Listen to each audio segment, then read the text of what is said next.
2001 Lexus LS430 engine oil pan gasket removal and replacement. The first thing we're gonna do is remove the engine cover here. There's two 10mm bolts that go off the cover. The cover pops right off. The next thing we're gonna do is we're gonna go unscrew these. There's gonna be 3 bolts for these coolant lines. Undo these 3 bolts. Next thing we're gonna do is zip tie these coolant lines to the passenger wiper blade. This just needs to get out of the way so we can get some clearance.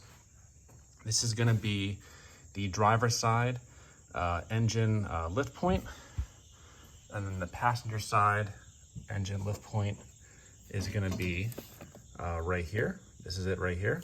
So now we're gonna go attach the chains to that lift point and this lift point.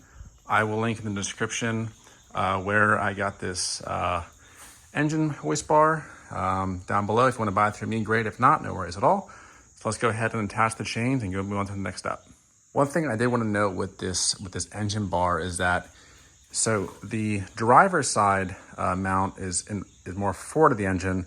The passenger side mount is more towards the back of the engine. So what we're going to do is you're going to place this bar in the middle of the driver's side mount and the passenger side mount. You're going to have one chain going this way and one chain going that way, and it will create a good support. You can see here, I've got this mounted on these fender frame rails here, right here as well. Okay, so you can see how this is all mounted up, real nice. And let's go ahead and attach these chains. So at this point, I went ahead and draped the chain over this triangle mounting point right here. And then, so you can see that the chain goes right there. And then you just loop in one of the chain links on either of these ends here, both of the ends around this hook. And at this point, you're gonna go ahead and you're gonna go and turn this until you get tension on this chain. Here's a better example of showing what you have to do for this chain. So you can see you loop the first one that goes up and around this and down. Then you loop the second chain in there. You're gonna keep this stationary and you're gonna rotate this. You're gonna hold this with your left hand and turn this with your right hand until you get pre-tension in here. And you're gonna do that for both sides. And at this point, you can see how this angle is the same pretty much as that angle there, going up to this hoist bar right here. So this will actually keep the engine centered since they're both pulling opposite on each other. And you can see that we don't really have too much of a crazy, weird angle with this engine support bar. This is really well on the chassis here, as well as this one right here. So this is what I recommend. What you're gonna do after you drain the oil is come into the car, this tunnel right here, and this tunnel right here. Up inside, there would have been a 17mm nut.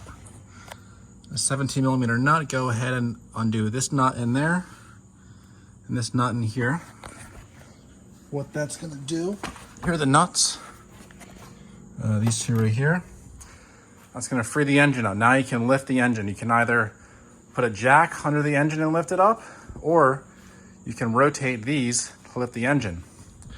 What that's gonna do is shake out the clearance right here now. Now you have enough room, or get enough room to get your wrenches or whatever you need on here to move all these bolts, and I'm gonna drop the oil pan. All right, you can pretty much see I'm starting to get maxed out on my distance here. And so let me show you what that translates to for the oil pan. There is now maybe 3 fingers of room for this oil pan here. So plenty of room to get to these bolts now. So I hope this has helped someone out. So this engine hoist / brace has really been critical. I put it in the description below.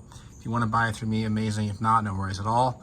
But this was critical to the oil pan drop of these bolts and the gasket replacement. All right, guys, I got the oil pan off here. And you can even see my pickup screen right here is the sump pump. Looks pretty nice and clean. But what you got to do now is scrape off all this old gasket material. This is hard to do with one hand, but I'm using a plastic scraper here. I'm pretty much running down. You gotta get all this off. All this little, it's all hard and chunky and flaky, so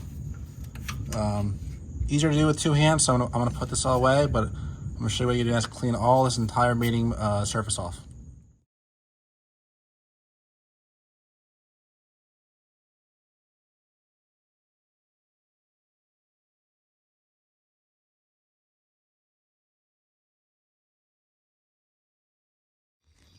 Here's a little video of the gasket.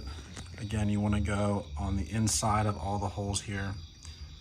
Okay, maintaining a really even bead width the whole time. And you can see here, this is around 0.16. Okay, so I use my calipers to kind of like, there you go. Okay, now we're gonna go to the car.